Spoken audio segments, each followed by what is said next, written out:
এই এপিসোডে আমরা দেখব কিভাবে মাইক্রোসফট ওয়ার্ডে হেডার এবং ফুটার অ্যাড করতে হয়। আমার সঙ্গেই থাকো। আমি সাদন সাদিক এবং ফার্স্টে আমরা একটি পেজ সিলেক্ট করব। সো জাস্ট ক্লিক করে রাখি একটি পেজে। এরপর আমরা ইনসাইডে যাব। ইনসাইডে ঠিক নিচে ডান পাশে খেয়াল করে দেখবো আমাদের হেডার এবং ফুটার আছে। এখন আমি হেডার চুজ করলাম। ঠিক নিচে দেখবো অনেকগুলো সাজেশন আসছে যে কি টাইপের হেডার অথবা ফুটার আমি চাচ্ছি। তো ফর এক্সাম্পল আমরা ব্যান্ডেড এই হেডারটা চুজ করি। চুজ করার সাথে সাথে বুম আমাদের কিন্তু হেডার চলে আসলো। এখন চাইলে আমরা এই হেডারের নিচে আরো অনেক কিছু অ্যাড করতে পারি। ফর এক্সাম্পল আমাদের উপরে এখানে ডেট এন্ড টাইম দেওয়া আছে। আমরা সিলেক্ট করে যে কোনো একটি ফর্মে চুজ করব, তারপর ওকে ক্লিক করলেই ওটা চলে আসবে। কন্ট্রোল জেড প্রেস করে তাহলে আনডু হবে। আমরা ডেট এন্ড টাইমের পর আমরা ডকুমেন্ট ইনফোতে যেতে পারি, অথরের নাম দিতে পারি, অথবা ফাইল নেম দিতে পারি যেটা আমাদের উপরে ফাইল নেম দেওয়া আছে, অথবা আমরা ফাইল প্যাথ দিতে পারি যে কোনটা কোথায় আছে ফাইলটা ফোল্ডারে, অথবা আমরা ডকুমেন্ট টাইটেল দিতে পারি যেটা হচ্ছে আমাদের অ্যাকচুয়াল টাইটেল, আমরা যেটা আমাদের কভার পেজ ইউজ করেছি সেটা। সো কম্পিউটার অটোমেটিক্যালি এইসব ইনফরমেশন কিন্তু ইনসার্ট করে দিবে।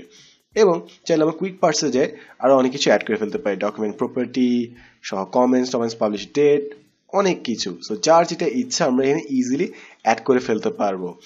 এবং আমরা যখনই ক্লোজ হেডার এন্ড ফুটার দিব আমরা খেয়াল করব যে আমরা খালি এই পেজটা না, কিন্তু আমরা কিন্তু সব পেজেই হেডার অ্যাড হয়ে গেছে। সো সিম্পলি জাস্ট একটি পেজের জন্য আমরা হেডার সিলেক্ট করলে বাকি সব পেজে ওই হেডারটা কিন্তু চলে আসে। কভার পেজে কিন্তু আসে না, কারণ কভার পেজে অ্যাকচুয়ালি হেডার এবং ফুটার যায় না। এটা শুরু হয় হচ্ছে টেবিল অফ কন্টেন্টস কিংবা অন্য যে কোনো পেজ যেটা থেকে কভার থেকে বাইরে কোনো ইনফরমেশন দেখানো হয়। এখন আমরা হেডার কিভাবে দিতে হয় তা শিখলাম। আমরা ঠিক সিমিলারলি ইনসাইডে যে কিন্তু পেজ নাম্বারও দিতে পারি। For example page number top of the page যদি আমরা এরকম ভাবে দেই তাহলে আমাদের এরকম পেজ নাম্বার দেখাচ্ছে, তখন হেডার কিন্তু চেঞ্জ হয়ে পেজ নাম্বার দেখানো স্টার্ট হয়ে গেল। অর্থাৎ আমরা বিভিন্ন টাইমে বিভিন্ন জিনিস দেখাতে পারি।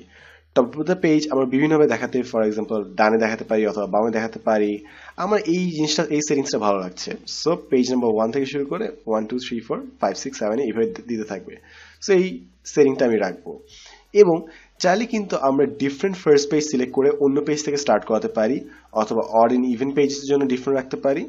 সো আমাদের কাছে এখানে একটু এডিট করার অপশনও কিন্তু আছে, আমি বলবো যে একটু এক্সপ্লোর করে দেখো। এখন আমি হেডার এবং ফুটার ক্লোজ করি, আমাদের সব পেজ কিন্তু মার্ক করা শেষ।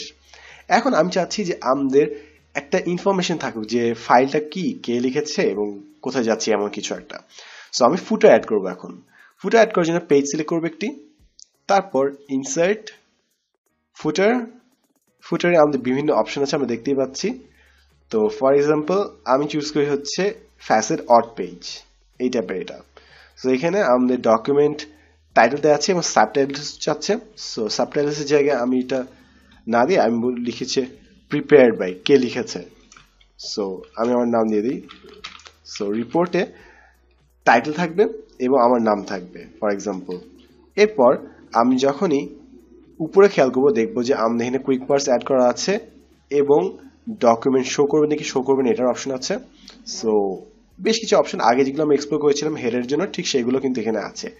এখন আমি যদি এখানে ক্লোজ হেডার দেই অথবা ফুটার দেই তাহলে দেখবো আমাদের সব পেজে কিন্তু হেডার এবং ফুটার অ্যাড হয়ে যাবে। একদম ঝাপসা করে কালারটা দেখা যাচ্ছে। আই হোপ তোমরা স্ক্রিনে দেখতে পাচ্ছ যারা যারা এই টিউটোরিয়ালটা দেখছো। সেভাবে আমরা সিম্পলি হেডার কিংবা ফুটার অ্যাড করে দিতে পারি এবং সাথে সাথে পেজ মার্কও ইজিলি দিয়ে দিতে পারি। এবং এটা বেশ কাজে লাগে যখন আমরা একটি প্রফেশনাল অথেন্টিক ডকুমেন্ট ক্রিয়েট করার চেষ্টা করছি। সেখানে বারবার দিয়ে রাখলে আমরা বুঝতে পারি যে কে লিখেছে এবং ফাইলটা কিসের জন্য। এবং তোমার যদি এডিট করার দরকার হয়, ফর এক্সাম্পল আমি এখানে ভুল লিখেছি যে এখানে দাগ দেওয়া আছে কতগুলো, সো তুমি এখানে ডাবল ক্লিক করতে পারো।